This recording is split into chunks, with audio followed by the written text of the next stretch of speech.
गैर वाजिब कसर की मुरक्कब कसर में तहवील।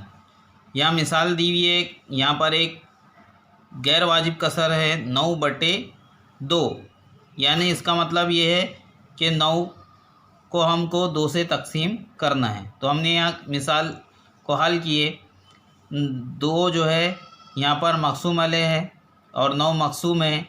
जब हमने 2 से 9 को तकसीम किए तो 2 चौक 8 आया, यहाँ पर बाकी 1 रहा और खारिज किस्मत में 4 आया, यानी हर एक के हिस्से में से 4 पूरा और 1 आधा है।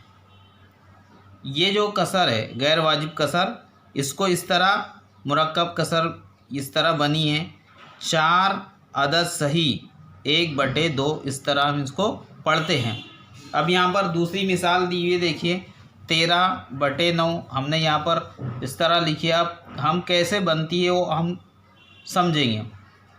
3 का पढ़ा हम पढ़ेंगे, 3 1 3, 3 2 6, 3 3 9, 3 चौक 12, यहाँ पर 3 चौक 12। अब यहाँ से देखिए कि 3 में से 2 गए, 1 बचा, 1 में से 1 गया 0। अब यहाँ पर देखिए ये जो है खारिज किस्मत में यहाँ पर भी 4 हैं।